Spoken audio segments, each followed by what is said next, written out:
everybody that you meet have a story to tell. And it's usually an incredible story. Some stories are more visually appealing than others, and that's what I'm trying to focus on.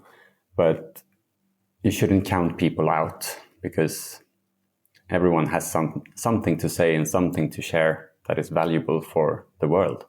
That is Robin Danehav, today's guest, a Swedish filmmaker, storyteller, and the man behind the 100 Documentaries project. He's currently traveling the world on a mission to, quote, make 100 documentaries about 100 humans who are making this home planet of ours better, funnier, or more interesting, end quote. And I love what he says on his website. He says, quote, I believe that as long as people are telling each other positive stories about things that make the world a better place, then the world is also slowly becoming a better place. Today, you're going to hear the powerful story behind his story and his quest, whether you're somebody who is perhaps considering a new direction or purpose, a traveler on the hunt for deeper connections with extraordinary individuals, or just somebody who believes in the power of storytelling to change the world. This conversation will leave you inspired.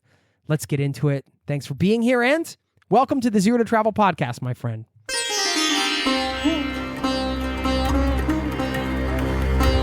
You're listening to the Zero to Travel podcast, where we explore exciting travel-based work, lifestyle, and business opportunities, helping you to achieve your wildest travel dreams. And now your host, world wanderer and travel junkie, Jason Moore. Hey there, it's Jason here with ZeroToTravel.com. Welcome to the show. Thanks for hanging out, letting me bring a little travel into your ears today. This is the show to help you travel the world on your terms, to fill your life with as much travel as you desire, no matter what your situation or experience. Today's guest has certainly found a way to do that after leaving his work in IT to become a traveling storyteller. You'll hear all of the background around how he managed to make that transition to travel. And of course, we get into his 100 Documentaries project, which I find so inspiring. And part of this, or I should say at the heart of this, on his website and his About page, he says he's, quote, finding exceptional in the ordinary. That is at the heart of this project. And isn't that what is at the heart of travel in some ways? We're seeking those exceptional moments in the ordinary day-to-day that we witness out on the road, on the ground. Those are the things that often inspire us, that we take home with us. It's not necessarily the photo we had at the big site we wanted to go to. It's more about those everyday moments. And this one is a focus on not only the everyday moments, but the everyday people doing extraordinary things. And I love that Robin is out there on this quest to make 100 documentaries and share stories that deserve to be shared. And I think his story deserves to be shared as well, which is why I invited him on the podcast. So you'll hear his today. And also, I should mention two things. First of all, as a bit of a companion episode to this, next week, we are going to have one of his subjects from one of his documentaries. You'll hear how a lost traveler spent 13 years building a resort in paradise. Another Swedish traveler. You'll hear the story behind that next week. But today, we get the filmmaker's story. So please enjoy. Also, don't forget, ZeroToTravel.com/newsletter is our free newsletter. You can get a reminder for all the new episodes and then some, and it's totally free to sign up. Stick around on the back end of this conversation. I will give you a little bit of a call to action to send you on your way, as well as a couple quotes to tie this one up. For now, please enjoy my conversation with Robin. We've linked up to his work in the show notes. I definitely encourage you to subscribe to his YouTube channel, which is at Story by Danehav, Danehav. Please enjoy my conversation with Robin. I'll see you on the other side, my friends. Cheers.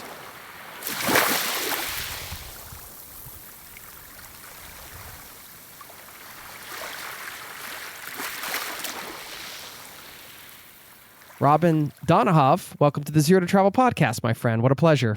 Thank you so much, and thanks for having me. You're on the road in Bali, correct? I'm in Bali, sure. Yeah, escaping that Swedish weather. Yeah. How long have you been a filmmaker or working in this medium? Ooh, I went on a 1-year TV production course in 2007. Okay. So, and I started my first job right after that, basically, doing financial news. And I had no idea what I was doing. Who knows what they're doing in the beginning? No, it was perfect because the news, nobody cares about the pictures, and it can look like and it's still gonna air because once it's aired, no one remembers it anyway. It's a great place to cut your teeth, I guess, as they say. Well, I mean, what a great way to kind of get involved with something too. Like you take a class or something for a year and just dive into something you're interested in. And then I guess at the end of that, if you're interested enough, you're going to continue on. Exactly. The story is I was working in IT before for a couple of years, and I got so incredibly bored with it. So I was like questioning my whole life and like, what am I going to do? And then I found this course and it was full time. So I took all my savings and just, okay, I'm taking this year off to do this. And everyone was like, you shouldn't do that. That market is so hard to get into. But I did it, and then I hustled my way into the business somehow. It can be sad to think like how many creative projects are lost to the naysaying of there's so many people in this market, or whatever version of that people hear when they're trying to break into something that, a lot of people are doing. But it seems like, I mean, I could say you have a natural talent for it because I see your films and they're incredible. I encourage people to check out the YouTube station. Well, one of the things I want to talk about today is I was thinking about this conversation, and maybe this is TMI, but when I was in the shower, like, how are we going to kind of open this up? Just share everything. And I was just thinking, with your 100 documentary project, as you kind of mentioned on YouTube, you say, I'm a film creator, storyteller, and social change agent. This planet is full of impact makers, and I'm on a mission to create 100 documentaries about these people on my YouTube channel. The goal is to create change at scale by inspiring every human with an internet connection to dedicate just a few % of their time towards something that is beneficial to the planet or its inhabitants. Through that lens, I was thinking about this idea of, and I would actually put you in this bucket as well. This is what I've loved about the podcast, and what I continue to love about it, and just being a human, is meeting what I would call like invisible geniuses or like hidden geniuses. I feel like a lot of times we equate influence or fame, if you want to use air quotes, to like how many followers you have on social media or something. They tend to be the people that are seen as important, let's say. But I mean, I find like anybody, whether they're social media famous or not, anybody who's living their passion, and in a way they're doing it just by being like the truest expression of themselves through their craft or whatever it is they're interested in. That's inspiring as hell, as far as I'm concerned. You do that as well. And I think about some of your subjects, like Matthias, who works with like the analog sound, and, the guy that makes like vegan pasta in Italy or whatever. These people that just like, they just do this one thing and they're in this one world, and you get to step in and be a part of that and to learn from them. It's incredible. It's incredible. And I completely agree with this idea of people being famous for being famous. And it's crazy what's happened to the world. I don't know. I worked in the film business for a long time and doing a lot of projects for clients. And it was okay. I ran a couple of production companies and there was some money coming in.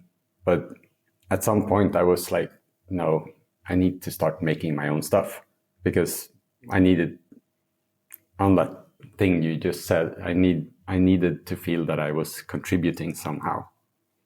I didn't know what to do at first, but then I met this guy that you mentioned, Alex, in Lisbon, who makes vegan pasta, an Italian guy. Lisbon, right? Yeah. Complete by coincidence that we met up after having dinner at his place, and I just said, I have to make a film about you. I could just feel it. The YouTube channel was not even started yet. And I just felt it so clearly that I had to make a film about this guy. So I went back 2 days later, but we had so much limoncello, so he almost forgot that I said I would come back in 2 days. But I did, and we spent the whole afternoon like drinking wine, making pasta, and I was filming him. And it was then at the editing, when I was editing this, I still had no idea what I was going to do with it. And it just came to me like, yeah, this is the way I can contribute. I can make these kind of films about people who actually do something that is important, the underdogs that don't get the attention they deserve, according to me. And was that the first one? That was the first one. There are two versions of it. There is the first version, which is more of a cook-along of him making pasta bolognese. It's about 25 minutes long. But then I thought, when I found the concept of the 100 documentaries, I felt like, yeah, he deserves a second one, which is more like a documentary. So there are two versions of him. Yeah, and you get a chance to be in somebody's world for a day or two, or however, like you're filming him, you get to experience that. I have questions about that, of course, but the 100 documentary project, was this sort of like next level finding your purpose, or like why do a quest? Like why commit to such a big goal? I'm sure it was scary. I'm sure it was like, if you're taking it seriously and you're like, oh, now I have to do this, you're putting it out there. Was it just like an exciting format for the YouTube station, or was it more of like a personal challenge, or how did you approach that? It was definitely more of a personal challenge. And I started with this film. It got some attention, and me releasing the news that I'm doing this got some attention within the people I already had in my network, because they got kind of surprised.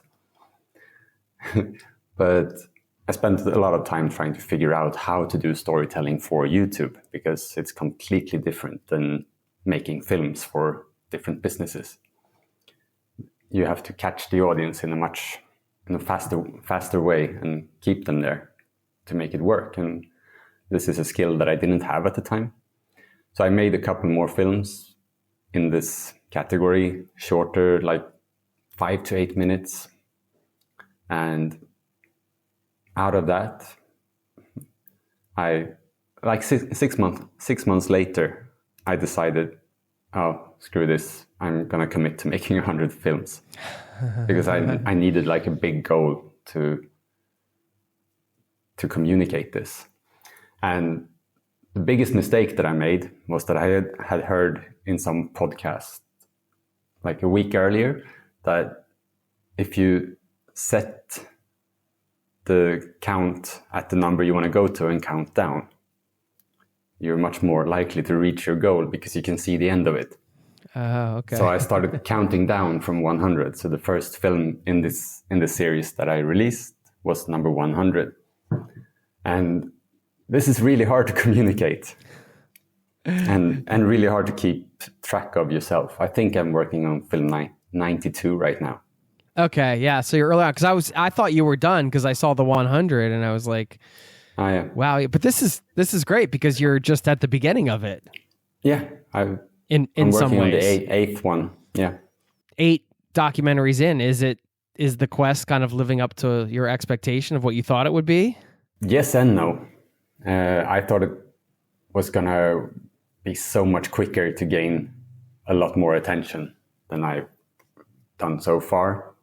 But it's definitely the most rewarding thing I've ever done in my whole career. I get to travel to weird places, see things from a lens that I wouldn't see if I was a tourist. And it's amazing to be able to do this and to meet the people. And I'm making friends all over the world. So it's incredible.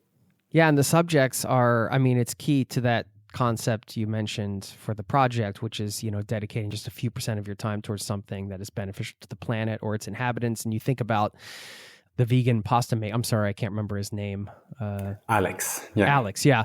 There's people like that, again, just being like that expression of themselves, they're making an impact on the people that they come into contact with every day. Like that sometimes is on a community level.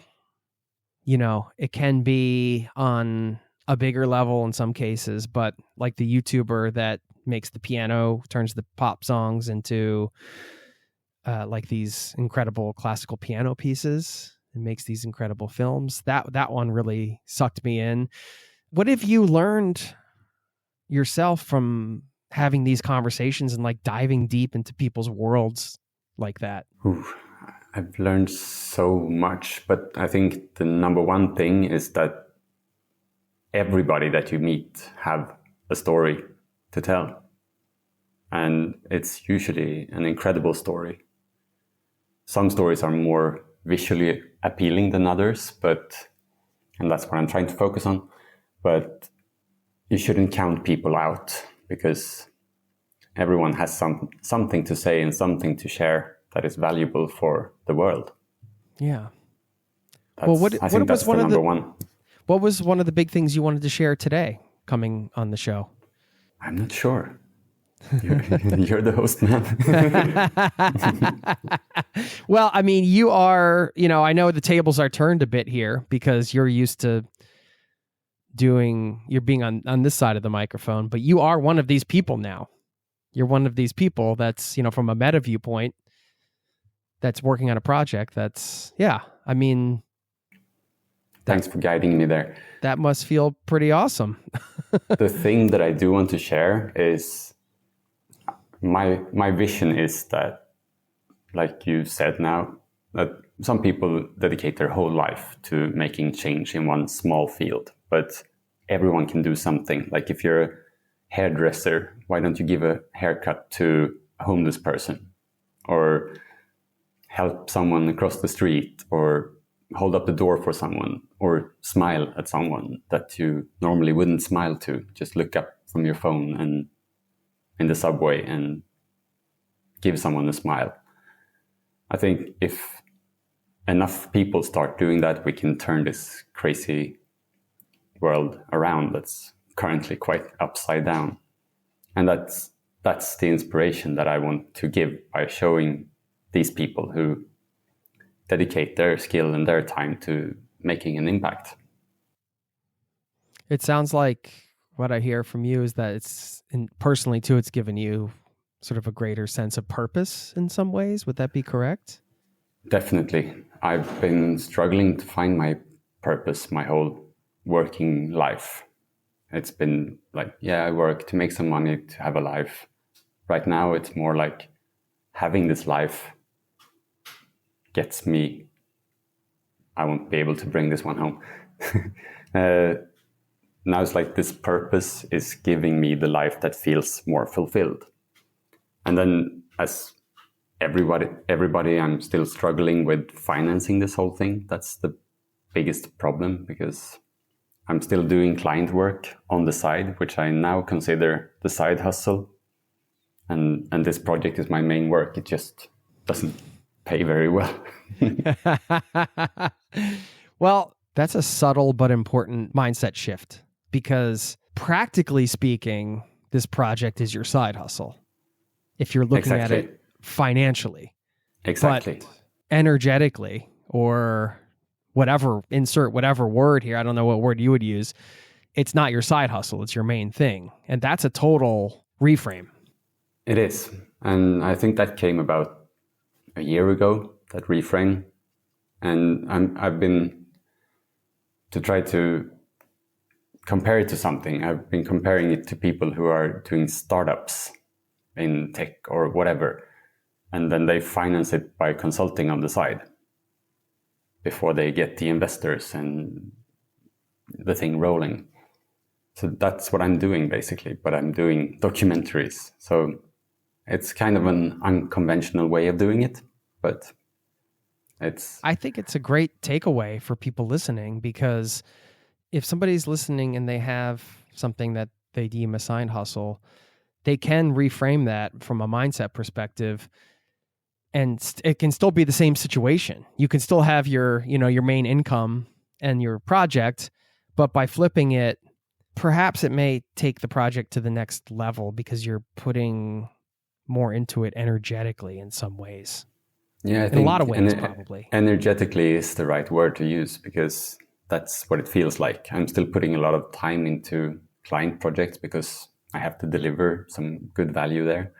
But I think I learned this from Harold, who was film number 100, which is the first one of the project. Because he is selling broccoli sprouts and now sprout capsules local to his community to improve their health.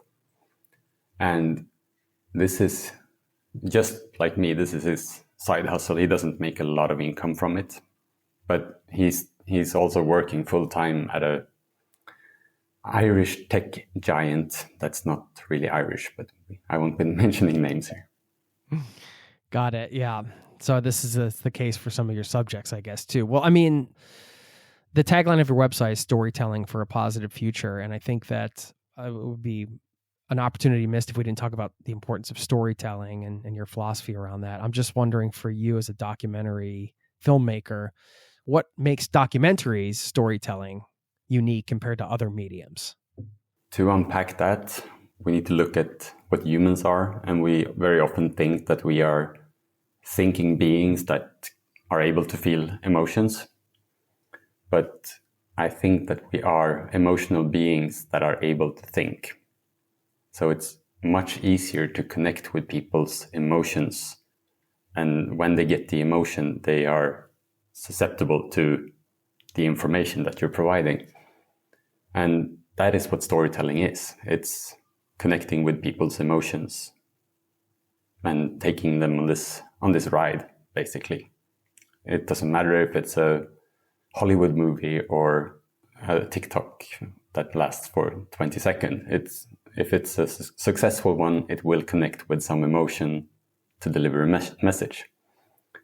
I think you could do any kind of medium, but storytelling is key. But for me, the documentary side is the one I picked because I love meeting people and being this curious person that I can dive into their mind. And I think it's a privilege to be able to do that. And you're doing the same thing. You get to ask all these questions and just go from your mind and figure out who this person is and what makes them tick.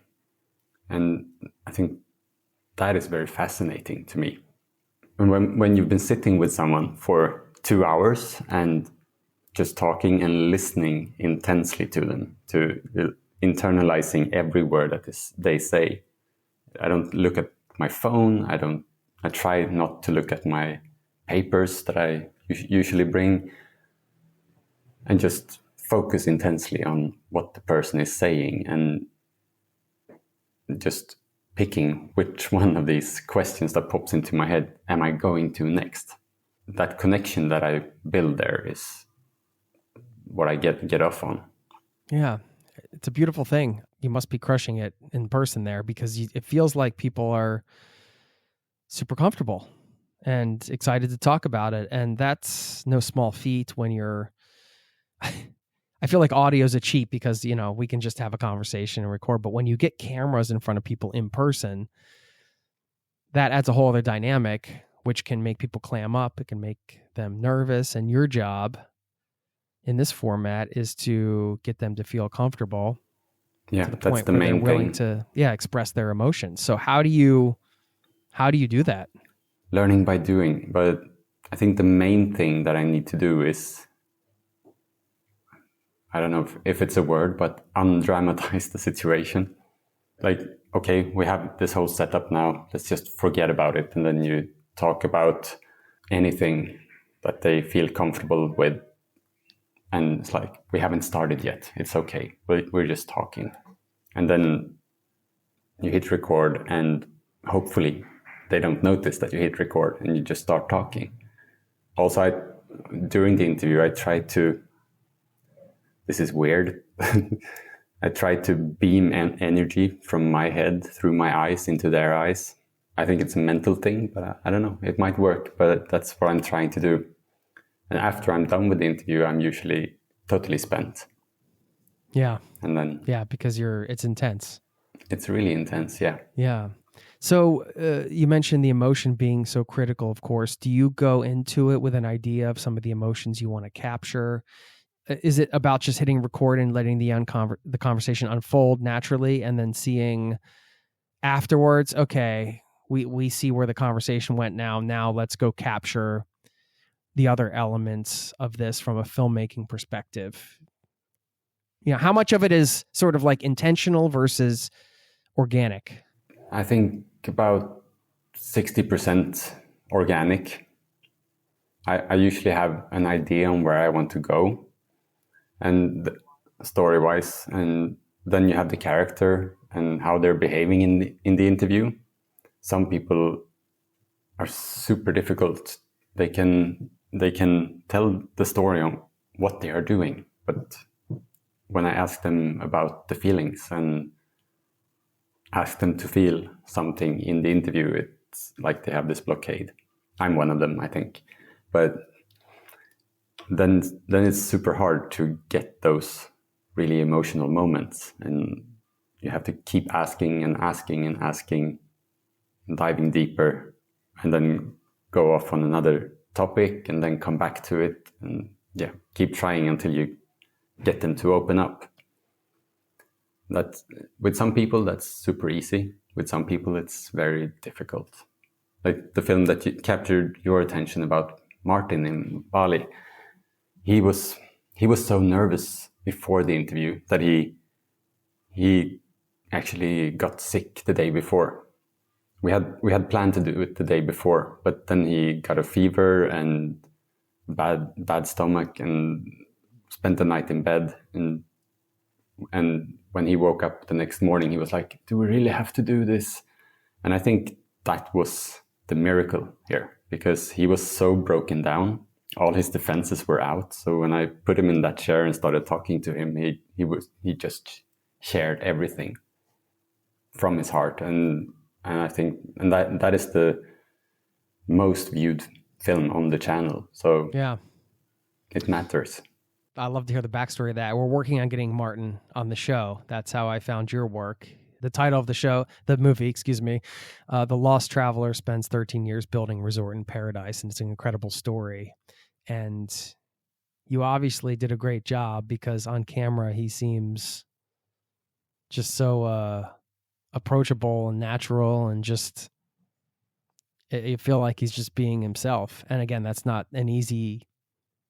After hearing that backstory, it makes me appreciate it even more that you got him, that you guys collectively got to that point where you could capture the emotions and everything behind that journey. Yeah. Also with him, I had the opportunity to spend 4 days in a row, and we were traveling together to this small little island. And so I really got to know him before the interview. And I think that also made him relax. Well, in Sweden and in Norway, they have something that's famous called slow TV.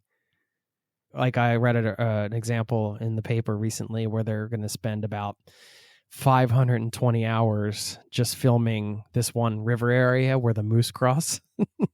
You could just watch it live and just see, most of the time, probably nothing much is going to go on.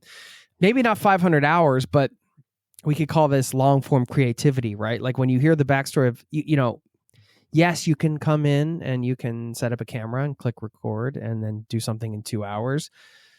But you're talking about spending days with somebody, building a relationship.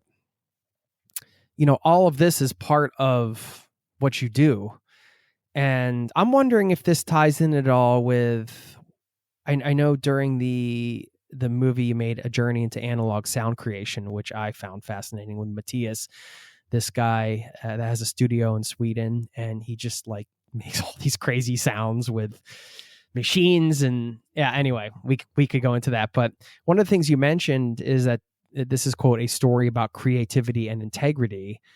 And that's something that you mentioned during the film that you resonate with as well. I was just wondering if you could share your thoughts on that. On my creativity and integrity, or his? Yeah, or just that relationship, how you view it. I think creativity is there all the time, but it's really easy to get stuck in trying to figure out what someone else wants. And you can do that, but that's when it becomes work that you should get paid for. What I'm trying to do is figure out, what do I want to do? Which stories do I want to tell? And how do I want to tell them? And I think that's the integrity part, that even if I know that I put a thumbnail with an elephant dancing on a ball or something, it's going to get more clicks. I don't want to do that, because I want to keep that sense of, this is important to me. This is such a tricky balance. Online, let's use YouTube specifically, because that's what you have, a YouTube channel. You mentioned the thumbnail and the eye-catching clickbaity titles and all that you know works. On the one hand, as a creator, you want to lean into that so people see what you have and then they can discover your work. On the other hand, you may have some personal objections to the way certain things are done on any platform. This is a difficult balance. It is.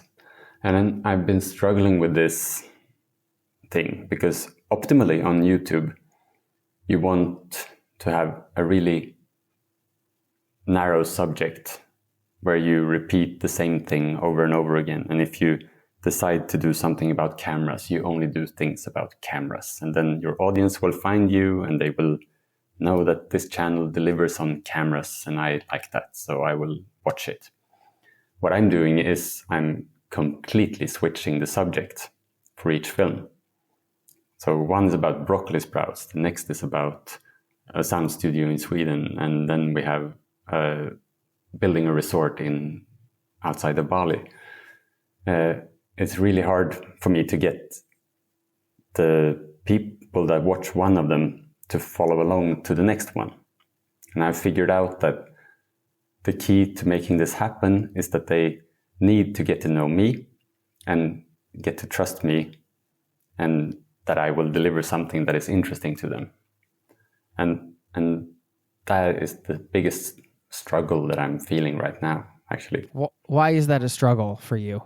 I don't want the channel to be about me. I want it to be about the people that I make the films about. So I try to take this guiding role and I add some thoughts and I add my own perspective to the films. But I don't want to splash my face up on the thumbnail and on every film, because it's not about me. I'm there as the guide, not the subject. And I totally feel you on this, man. Yeah, that's an issue. It's with the voiceovers and the way, personally, what I like is, and you do come on camera and you share some things, and I think that what you share is really just ultimately serves the story to tie it together. It's not self-serving, if you will.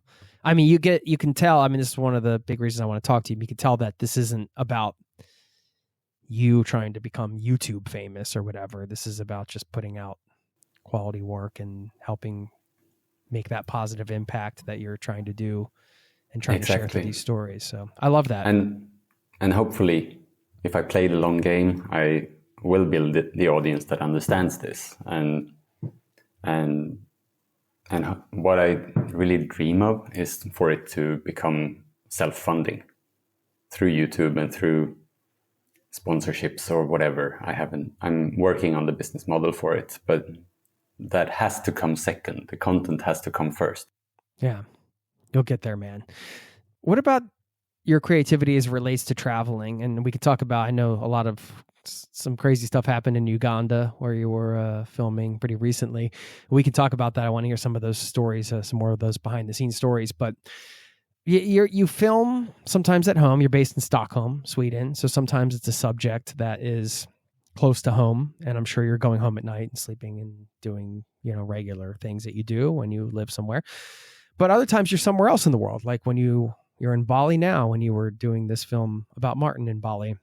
What kind of dimensions to your creativity does the travel aspect add, if any? I mean, is it like sort of the same approach, or is it just like a whole different, outside of the logistics? Obviously, it's a whole different vibe when you don't have the ability to just like shuttle home, some big piece of equipment and stuff like that. We can talk about that, but I guess that also plays into your mood and kind of you have to work with what you have.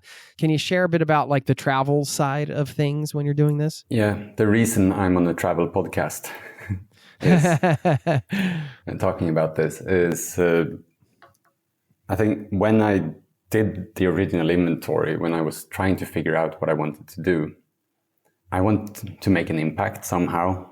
I'm really curious about people. I'm good at putting my curiosity together into films and stories. And I want to travel the world. That's the 4 pieces. And that sort of melded together into this thing that I'm doing. So for logistical reasons, as you said, some of the films are based in Sweden. It makes it a lot easier when I can drive somewhere, pack everything into the car. But the ones I feel mostly about is when I get to go somewhere new and see new culture and meet new people and see what they are doing there and how things are working in other places. Like Uganda, for example. I would never have traveled to Uganda, probably. Don't say never. Uganda wasn't the top of my list to go to, but I'm so grateful that I got to go there because it's an amazing country and it's totally stunning, the views and everything. Well, what brought you there? Coffee. It's a underdog coffee. Is it fika? Is that the Swedish fika? Is that just... Exactly. I was having a fika with one of the co-founders of a Swedish coffee company called Lycke Coffee Farms. And they have this unique idea that they want to empower the farmers wherever they settle down and teach the farmers better techniques on how to grow their coffee trees and how to take care of them. And when they do this, the coffee farmers can increase their yields by up to 4 times and make a lot more money, which they need because they are completely underpaid. I think they said that in Uganda, an average coffee farmer makes about $150 per year from coffee. Wow. I know $6,000 isn't that much either, but it's 4 times the amount. It really makes an impact. And then they have the same system going on in Peru, in El Salvador, and Brazil as well. So I'm hoping to go there and see those countries too. Yeah. Okay. So you had this meeting in Sweden, and this led you to take the trip. Yeah. Now this led me to say to him that I really want to make a film about you, but I can't finance going to Uganda and do this myself, and we have to do it in the field. And by some magic, he said, we'll pay for your trip. If we get some content out of it, we'll pay for the trip and the expenses. So that was a good collaboration. I've heard wonderful stories like this time and again where somebody starts a creative project or a quest, like you have, something that's really thinking big, and all those sort of people that come along on the journey that help you out in some way, whether it's through a sponsorship that can fund your trip, or maybe just they teach you something or introduce you to somebody. It's incredible when you start something how... Yeah, you need a couple of things to make a film. You need obviously some money to travel if you're traveling, and then you need a subject, and then you need access. And sometimes access is the hardest thing to get, because if I would have gone to Uganda by myself to try to make a documentary about coffee, it would have been taken so much research to find the people and connect with the people who can show me what's going on. And I'm not sure I would have gotten the right things. But they could just lead me, and we could see the whole thing and meet all the farmers up in the mountains at 3,000 meters elevation. And yeah, it's crazy.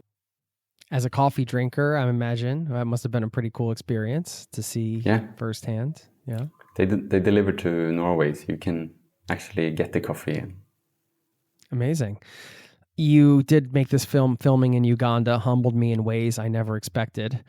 And it's a bit of a behind the scenes type of film, which, by the way, kind of going back to what you said about not being super comfortable being part of the story. I think these types of films are a great way for people to get to know you, and just showing the human side of like some of the struggles and some of the crazy things that happen behind the scenes, which is really cool.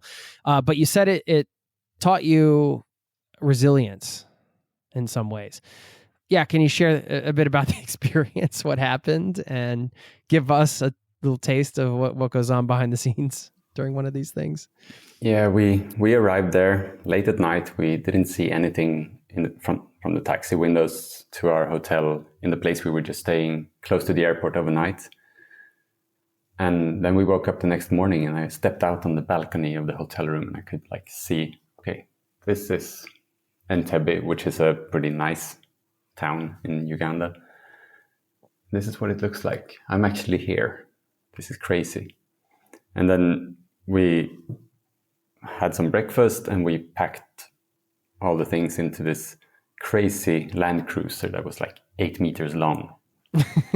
And probably the biggest car I've ever seen since I'm not from the US. But it was and then, okay, do we really need a car like this? And they were like, yeah. And then we started driving, and first 20 minutes was normal freeway. And then it turned into like potholes and some mud, and okay.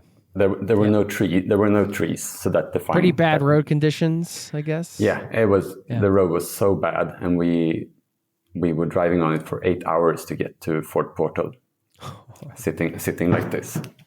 Yeah, bouncing along. Yeah, I'm bouncing in my chair now. For those who don't have video, there's a name for it. They call it in Uganda. They call it the dancing roads, because you're because you're bouncing around in your seat. Talk about a great reframe. I mean, you could use that anywhere in the world. Like next time you're driving down a road you hate, you're just like, oh, this is the dancing road. Yeah. Yeah, that's a reframe. That's a good point. That's cool. It's positive thinking there. And after that, it was good to have those 8 hours in the car, because we got used to the concept of how it is driving in Uganda.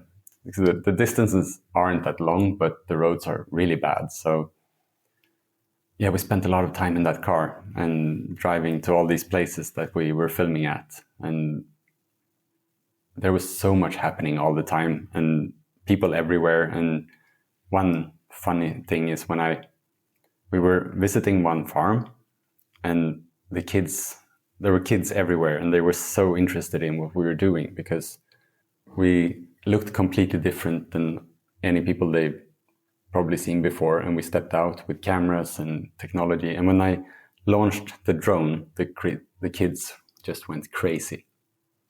And so I started playing with them, so like, catch it. And then I drove away from them when they were close. And then I came closer, and they got scared. But the magical moment was when I sat down, I squatted on the ground with the controller in my hand, and show them what I had filmed. And there were like 20 kids just leaning in over me, trying to watch the screen. And it's like, okay, this is why I'm doing this. This is one of those moments that I will never forget it, because it was so awesome. That's incredible. You put us there. Did you at some point get your drone taken or confiscated? I mean, sounds like some things happened. Yeah. Yeah, I'm telling the story of flying the drone before I'm telling that I didn't have a drone. Yeah.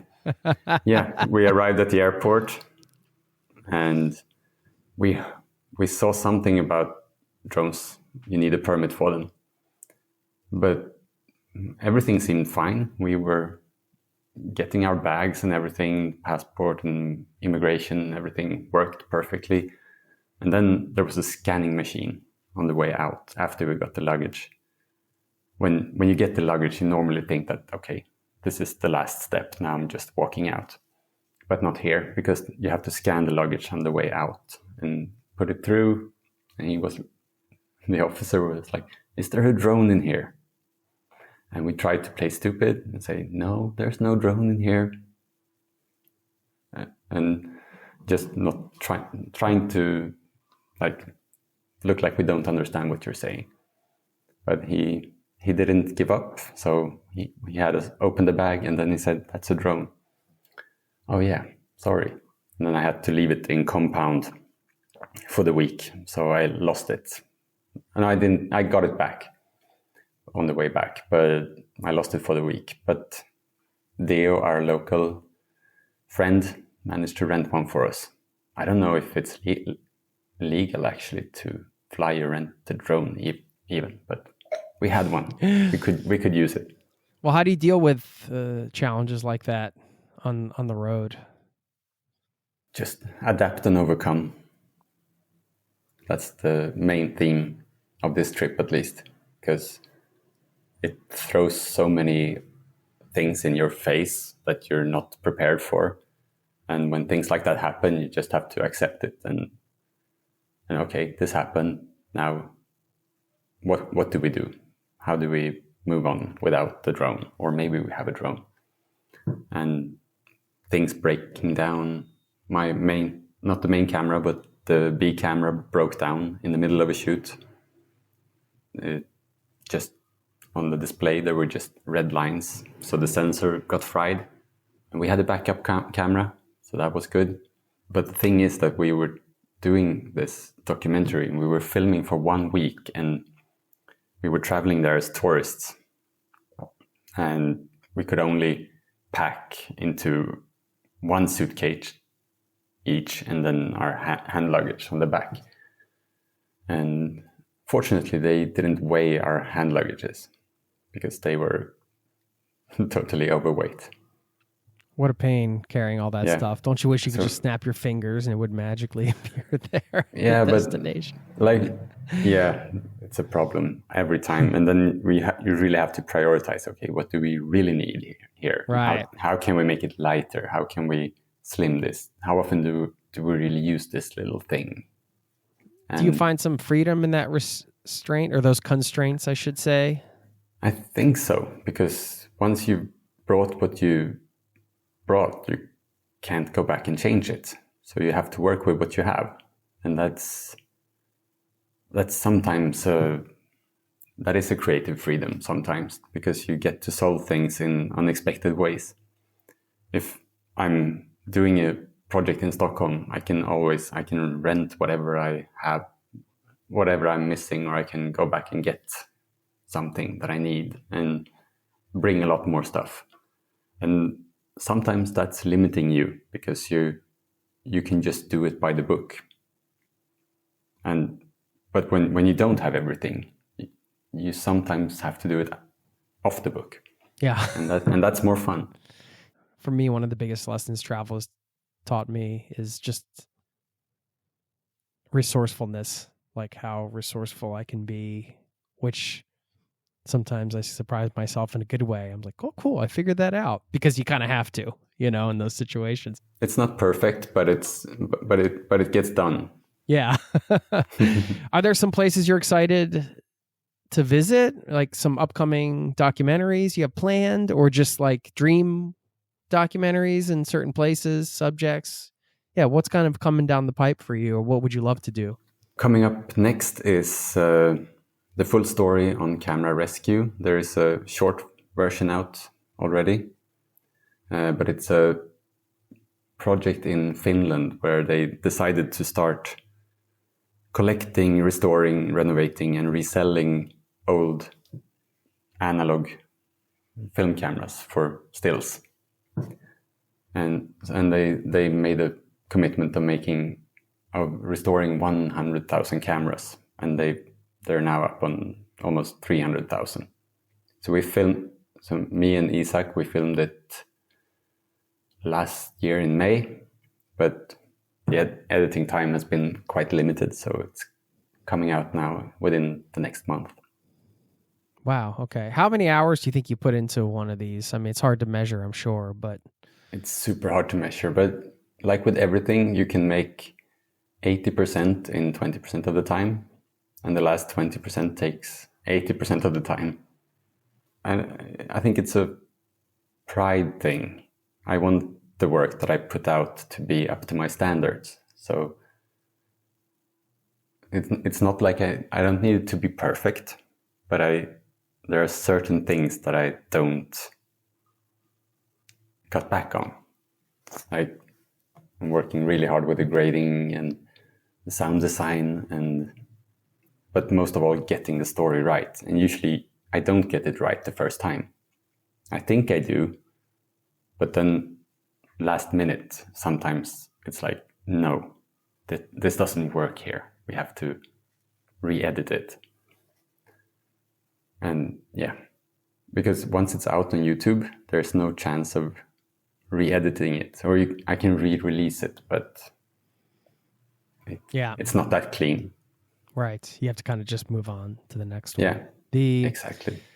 Okay, so analog cameras, we mentioned the analog sound guide. Oh yeah, and then there's another project that's in the pipeline for this spring, and that is, it's the UN year of, it's the year of glaciers this year, 2025. I didn't know it until I started this, but obviously we had to do something on glaciers. And it turns out there's this Swedish adventurer who has done the project for 2 or 3 years now, where he put wool blankets on glaciers up in northern Sweden to prevent that area from melting. So, and I think it's about 200 square meters or something. But I think when he goes up to take it down, there's 5 meters that hasn't melted because of the insulation they put on top.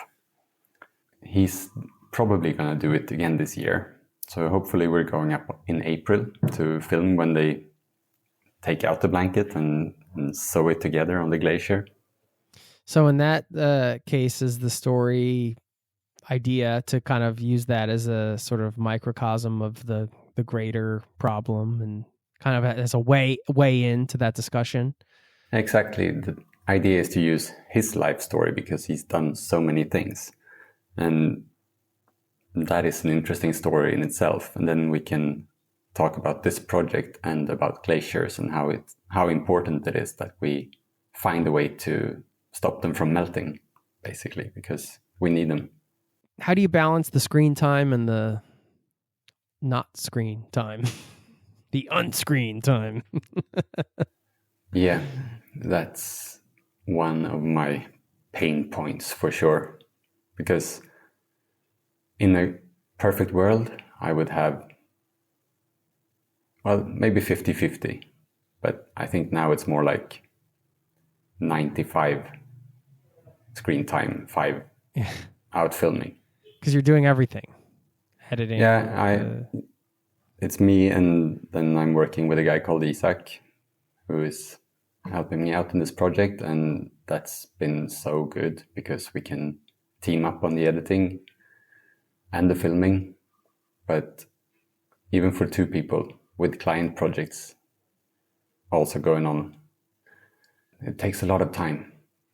So that's priority number 1 is getting a full-time editor once the finances allows it.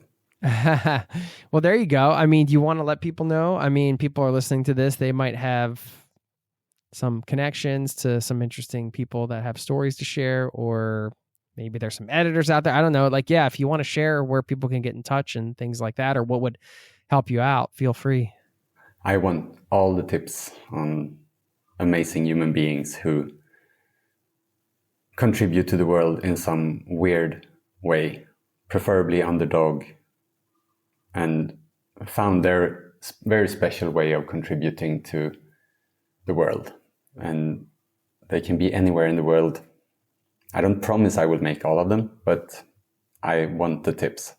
And you can find me on robindanehav.com or on Instagram as Robin Danehav and on YouTube as Robin Danehav. Yeah. Okay. Yeah, we'll link up to all that. Tell us about your home country.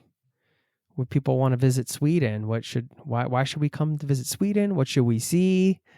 Where did you grow up? Did you grow up in Stockholm or? I grew up in Stockholm, and Sweden is an amazing country in the summer, according to me. I like the winter when I can do snowboarding, but Stockholm isn't very good for snowboarding. It's too far south.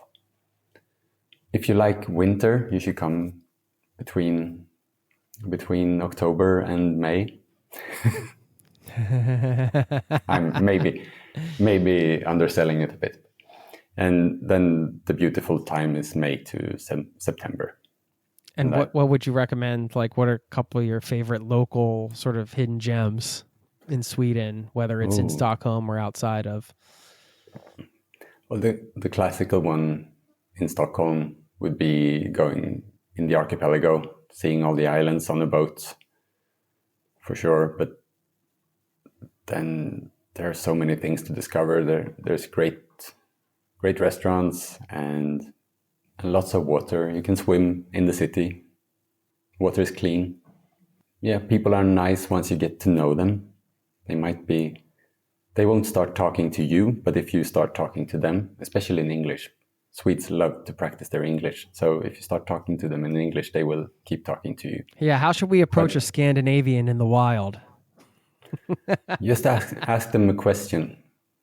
They're helpful people. So even if you know the direction to the ABBA museum, you can ask someone for direction, and then they will, if they know, give you the directions, and that's your perfect entry point for a conversation. Nice.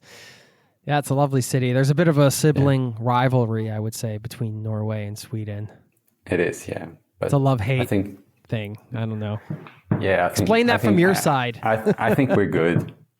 It's more, I don't know, it's this kind of made-up rivalry. Like we like to bash each other, but we do it in a loving way, I would say.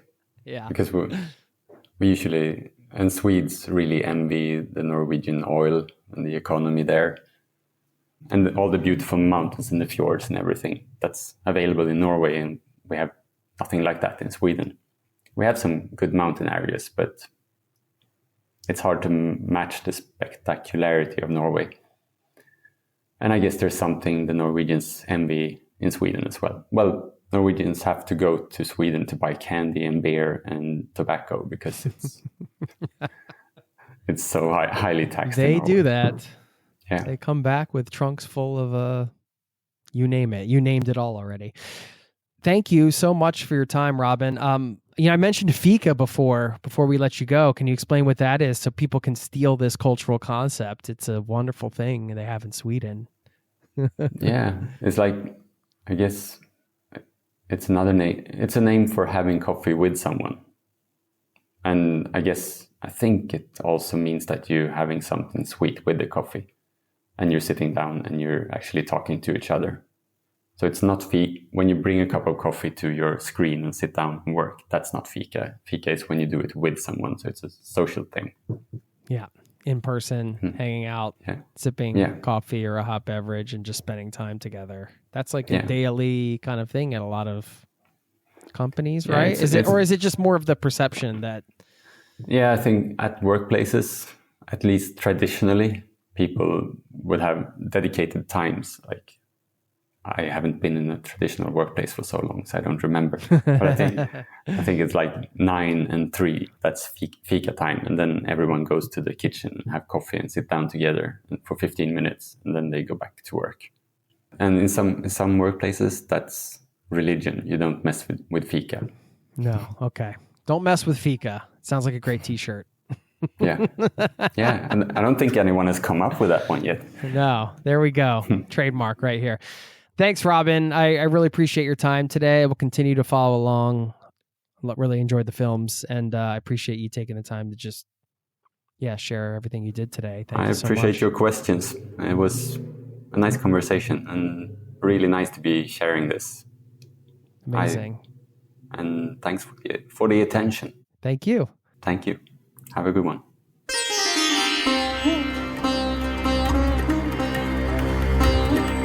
There you have it. Special thanks to Robin Danehav for stopping by the show. Check out his website, robindanehav.com, to get all of the links, of course, the YouTube channel and everything that we discussed. He is an awesome guy, and I'm excited to share that companion episode next week about the lost traveler who spent 13 years building a resort in paradise. Another incredible story coming your way next week. What an honor to bring this podcast to you every week, by the way. Thank you for being a part of this community. Get in touch anytime you want to reach out. Jason@zerototravel.com is my email, of course. zerototravel.com/newsletter for the free newsletter. It's a way to keep in touch off the pod. I'm going to leave you with a couple quotes to wrap this one up in a second. First, just a quick call to action coming out of this one. Tell one of your stories to a friend, to an individual, however you want to tell it.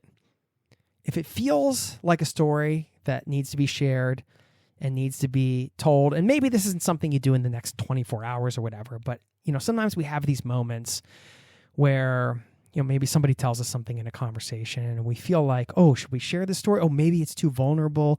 I don't know. What is this person going to think of me or whatever? Share the story. You never know who it will help. The importance of storytelling cannot be overstated, and you can shoot facts and figures at people all day, but you have to wrap it up in a story for it to really hit home, I think. So we all have stories worth sharing. Next time something comes up, you think you got to share something, you feel that internal urge to share, don't hold back. That's all I'm going to say. And I'll leave you with a couple quotes. First one from Edmund Hillary, who said, "People do not decide to become extraordinary. They decide to accomplish extraordinary things." And last one from Michael Finkel, who said, "Extraordinary things happen in solitude." Thanks for listening, and I'll see you next time. Peace and love to you and yours. Cheers. This podcast has been brought to you by zerototravel.com. Ideas and advice to make your travel dreams a reality.